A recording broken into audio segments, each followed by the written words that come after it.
No, my teammate has been healing me, Saber said as he gestured to Aid. Every day in the evening he comes back to the dorm with a new broken bone, Aid said with her Iraqi accent. You never told us you were breaking bones, Connor said. The first day of combat training, I said my ribs hurt after Darkspeed hit them. She kept hitting me there for the rest of the night, so I learned my lesson, Saber said. She smiled, hung her pink head, and said nothing. Well, your determination does you credit. You also showed good increases.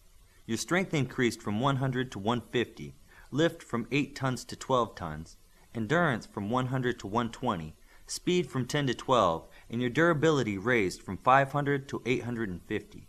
So your effort really paid off. Everyone's effort paid off. What would all of you say to more alphas joining us for morning exercise? Connors asked. Saber, what would you say?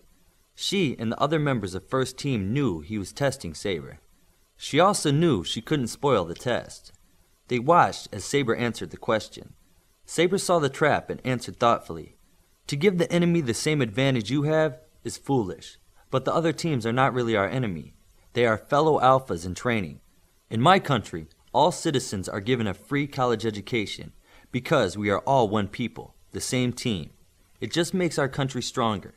I say we invite them all, and it will only make our superhero country, our extended team, stronger. Inferno looked impressed. He didn't know if Saber would answer correctly. A good answer, he said. Well, I'm not inviting anyone. I'm going to post these scores in the pavilion and wait for them to ask to come. It usually only takes a day or two to get most of the alphas to come, Connor said. You've done this before? Inferno asked. More than once. Connors paused and then continued. And if they ask to join us, they'll be less likely to quit. Can I attend combat training in the evening? Shroud asked out loud. Only if you agree to never quit the class. I won't, I promise. Then you're in. I hope you don't regret it. Me too. May I please join also? Greco said. Agree to never quit? There's no quitting me, Greco said with pride. One more? Newton said. You complain too much during morning exercise to make it, Saber said. I may complain, but I won't quit. I've seen the difference in how Saber fights. I want that too. You have my word. I won't quit, Newton said with passion. Okay, everyone but Aid and Oracle are in, Connor said. You two need to spend your time studying anyway. You never know when you may be called upon to find a cure for a plague or disarm a nuke. Has that happened? Oracle asked. More times than I would like, Connor said. We were planning on letting you stay up a little later, so for the next 3 hours, just enjoy yourselves. Coach Inferno and I will take turns keeping an eye on you. Have fun. Connors talked to Inferno, and they decided Inferno would watch the first half of the time. Connors left, and Inferno found a seat to relax. She was quick to grab the Blu-rays and make her way to the big flat screen. The boys seemed to gravitate toward each other. Virtuoso heard the thoughts of the girls. She knew that Aid and Oracle didn't like spending time with Shroud. Shroud didn't like them much either. Virtuoso tried to think of a way they could all do something together. All girls in my room, quick, Virtuoso said. Bioforce and she were quick to get moving.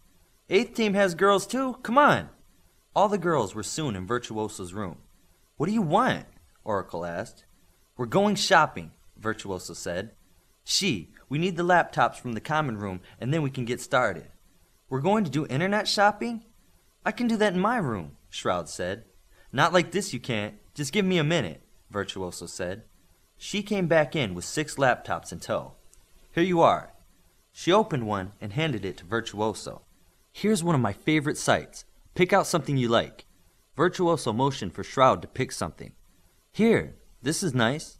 Shroud pointed at a pair of shoes on the web page. Take off your boots. Why? Do as she says, she said knowingly.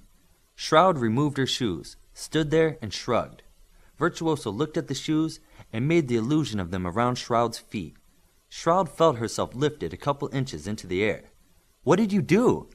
Shroud looked down at her feet and saw the shoes. Are these an illusion? No, they're real. I can make small illusions become reality. Do they fit right? Virtuoso asked. They fit perfect. How did you know my size?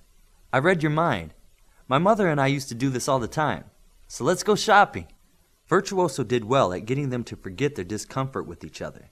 Soon, all the girls were trying on new clothes, and when they liked them, Virtuoso would make them real. It wasn't the best of bonding experiences, but at least everyone was getting along.